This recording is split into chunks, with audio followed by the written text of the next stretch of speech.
This is me playing Egg, a popular exploration minigame hosted on the game Roblox. And if you've ever found yourself playing Roblox before in the past half-decade, you'd have likely noticed its notoriously over-aggressive in-game chat filter. Roblox, being a game heavily targeted towards younger audiences, should be expected to censor things out like curse words, personal information, and potentially offensive content, as it does.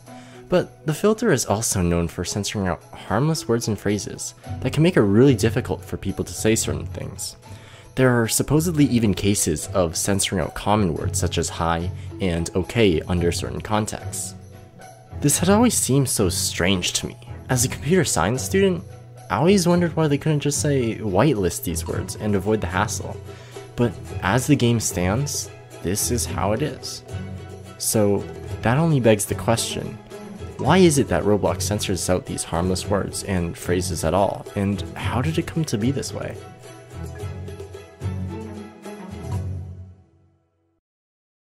Roblox was first released on September 1st, 2006 as an online multiplayer platform that allows users to create their own games and have it hosted on the website for others to play. Developers wouldn't need a ton of programming or netcode experience to create multiplayer worlds for friends and strangers alike to play in. Anyone could make their own games, even someone as inexperienced as a beginner. Because of this, over the past decade and a half since its release, Roblox has seen an endless stream of community-made games, all the way from games like Egg, to Mega Easy Obby 625 stages, and even to the survival recreation of SCP-3008. Although I don't play Roblox very much, I personally really like this one.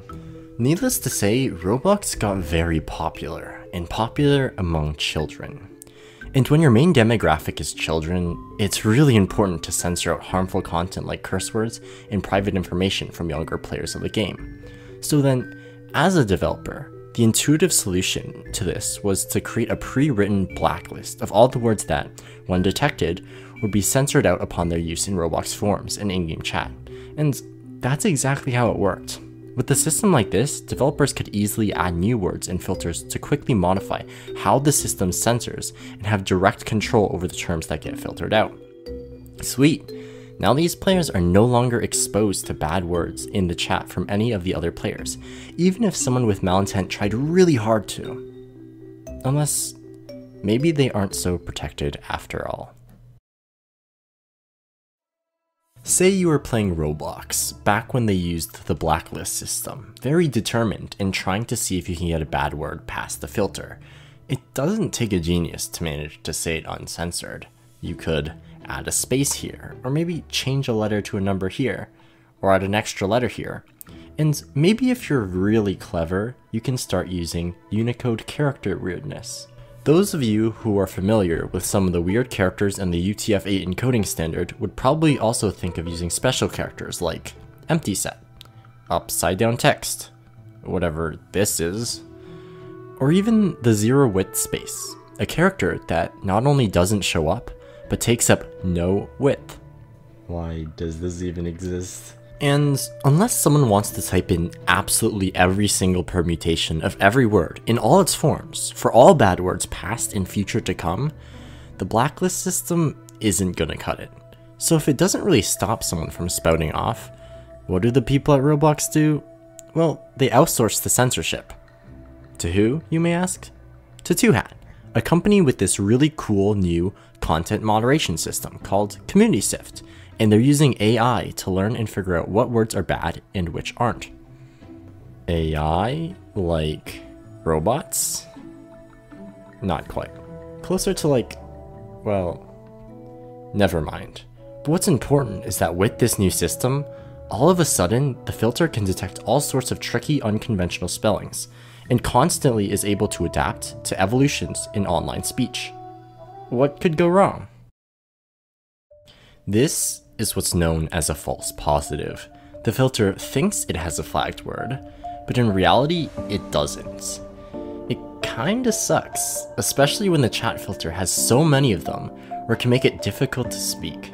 And on games like Roblox, the filter is often more aggressive than it would otherwise normally be because of the demographic of Roblox's users. But when it's between the filter potentially letting something bad through and the filter being overaggressive, in the case of Roblox, it's better to be safer than sorry. And in its current state, this is the system that Roblox's chat and other text on the site uses, and which is why it is the way it is. It's often easy to overlook a lot of the complicated inner workings and infrastructures behind the things we love and enjoy the most, and the things that make up our digital world. Technologies that are so essential to the functionality of our products, yet so invisible to the masses, countless amounts of which are required for the basic functionality of even just a single online platform. Roblox's overaggressive in-game chat filter is just a glimmer of only just one of these technologies that sometimes reveals its existence, although perhaps not in the most welcoming of ways. So, the next time you pick up your phone and notice an oddly over-aggressive chat filter, just be sure to think of all the invisible technologies and infrastructures that work in the background behind the scenes.